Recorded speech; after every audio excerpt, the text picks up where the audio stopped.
Alright, sa part 2 ito aton nga video wa man tanaghalin man ay nag-agi laman do ugan may hangin nga dagabi mga kasimanwa, so limbang kita. Siyempre posible mabasa gid ro cellphone na nga ginagamit, of course dahil karang mga ebidensya nga gina-inventory sa makaron. Almost patapos na gid man mga kasimanwa.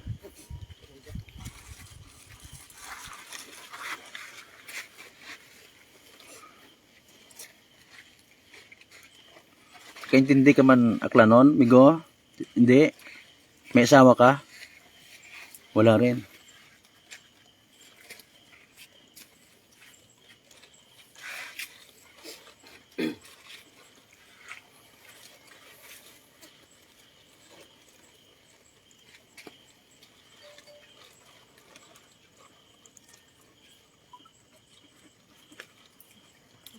Dami ng items na to ah.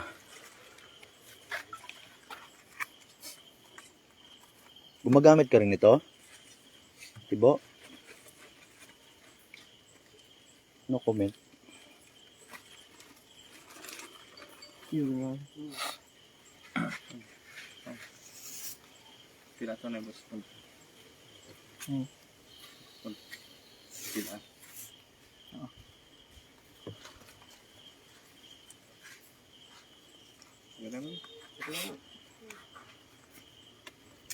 So ginapang silyuhan yung makaroon ng mga confiscated items nga rin, no?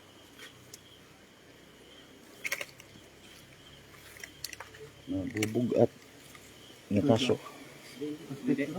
Sa tiyak kay nandagsan. Ito kay basa ulan.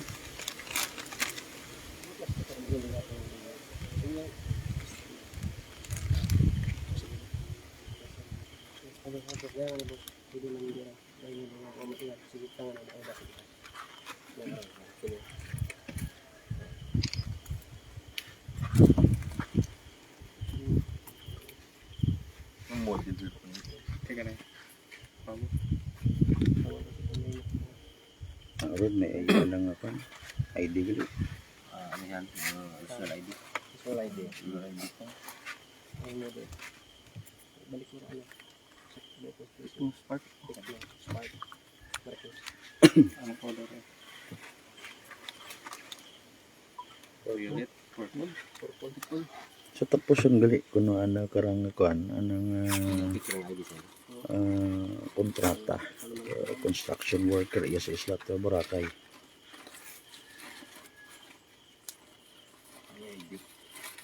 Baldo Victorino album.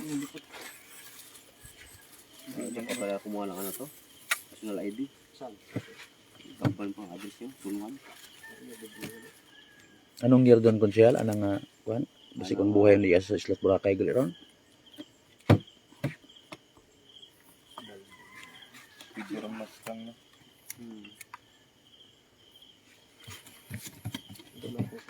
Baldon Victorino. Mas kang sa likod ng ID no? Oo. Mas scanner, mas masignal ka lang. Ang likod ng ID. Para makita mo kung ano nga sa ito ng buwa. December 26 pa birthday mo? Dali na lang. December 26. Ba. Pwede kapto sir. Paano ba sir? Ang likod na sir. Video mas kang. Pakot scanner. Sa Google ka kahit ako na Okay, tama na dyan.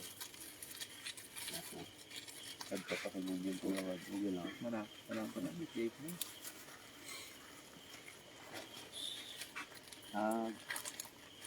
November 30, ginis yun. Okay. 2023, last year. Last year lang. Ba, royal blood po niya. AB oh. AB plus. Ba. 15 years. 15 years, ano. PCR for this state.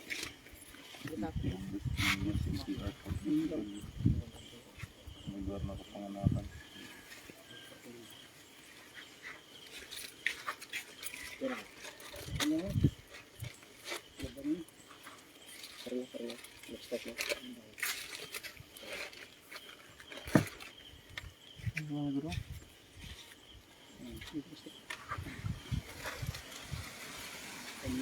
Bahala mo po.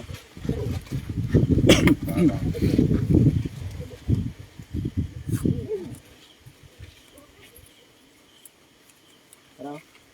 Sunod ba na? Ito lang. Tingnan lang.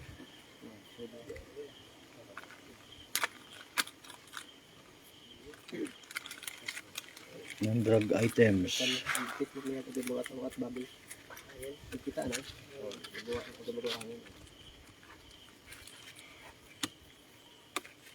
Nakamat ko siya.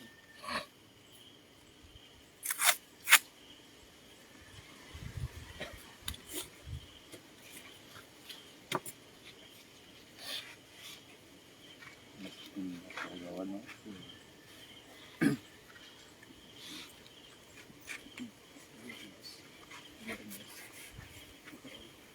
Biyernes mo.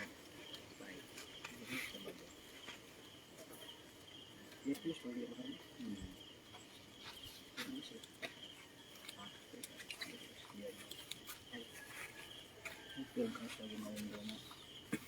Ano oras mo? Alas 3.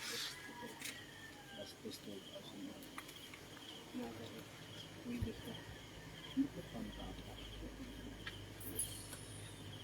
Bibisyon mo tanong karon. Bitis yan. Thursday. Umawid nga accomplishment sa Malay Boracay PNP mga kasimanwa. Umawid sa buwan it Nobyembre.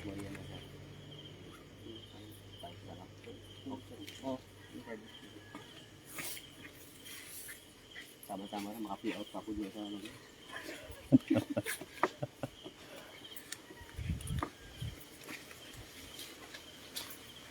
Sa Tayawan.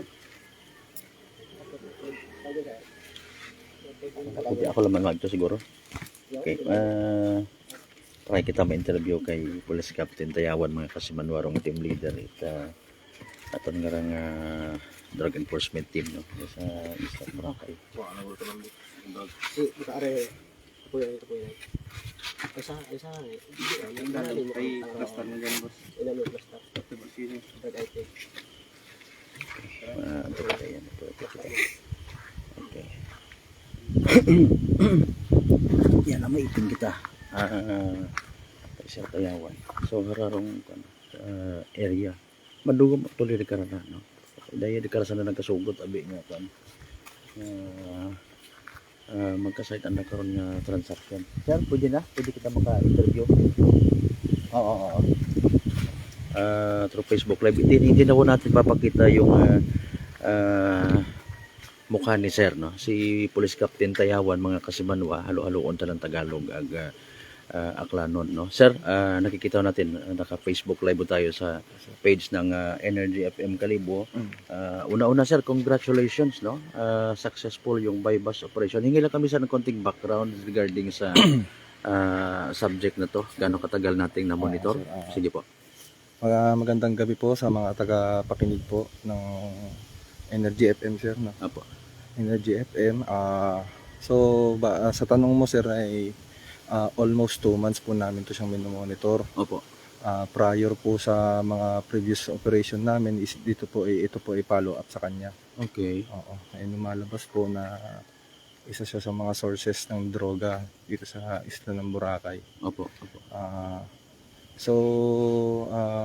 More or less, base sa sistema namin ng mga nakuha natin sa kanya ay more or less 40 grams. Okay. Malaki-laki na rin po yun. Oo. Ito po yung tingin ko sa mga to ay talagang sakit na sa ulo. Kaya Kasi nga. marami na pong Malalaki pa yung kanina Sir. Hindi pa nadurog. Sa alaman ng malalaki Kasi na sachet. ito po ay minomonitor po namin siya kanina po ay nanggaling pa po siya ng mainland. Okay. Opo, sir. Okay. Ano yung classification nito Sir? Sa alias, sa subject natin na to? Ang subject po natin ay si alias Tibo. Opo. Native po siya talaga ng Tacloban.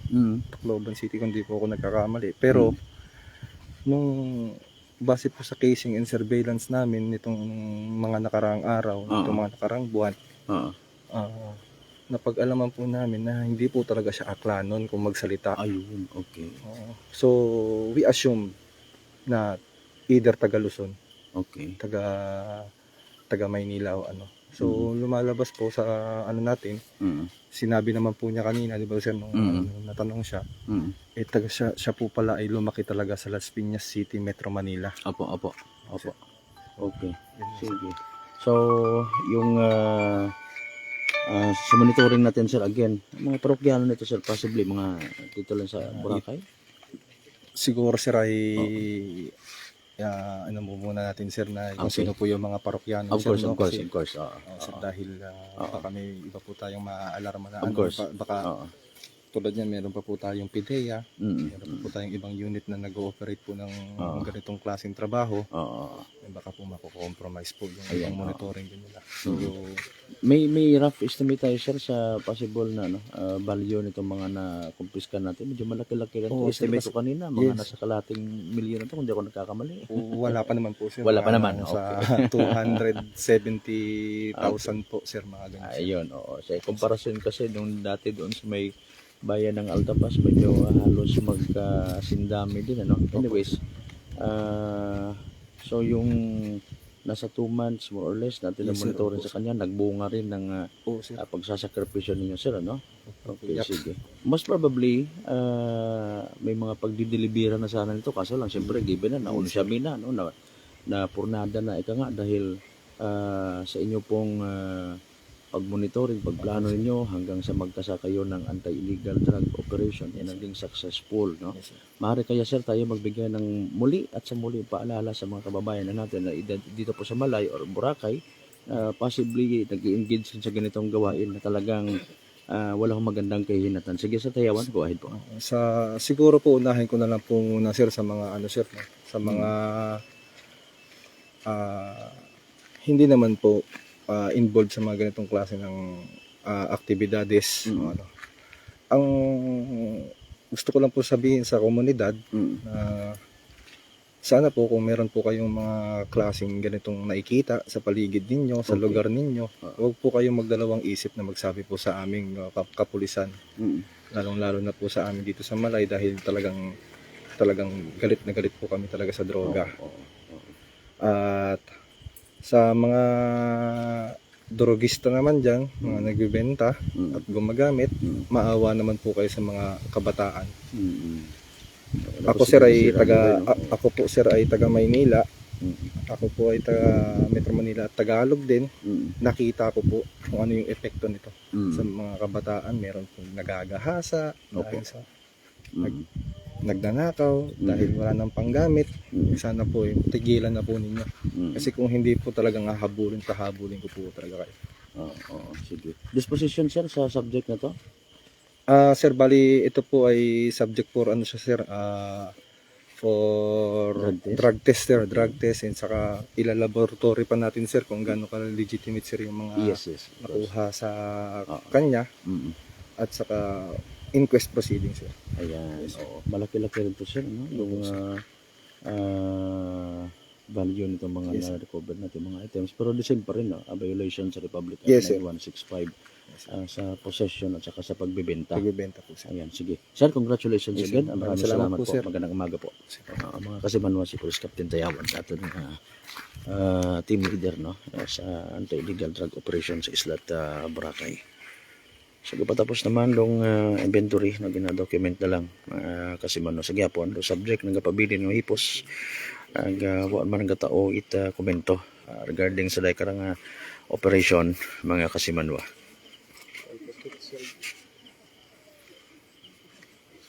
So again dito tayo sa area, no, sa Manok-Manok, Boracay, sa pagtutok naton sa karang anti-illegal drug operation para sa patas agmay tagipuso ni pagpanerbisyo publiko kasi Kasimanwang Malbert Delida, it number 107.7 Energy FM Kalibo, Kasimanwa ko Palangga ko.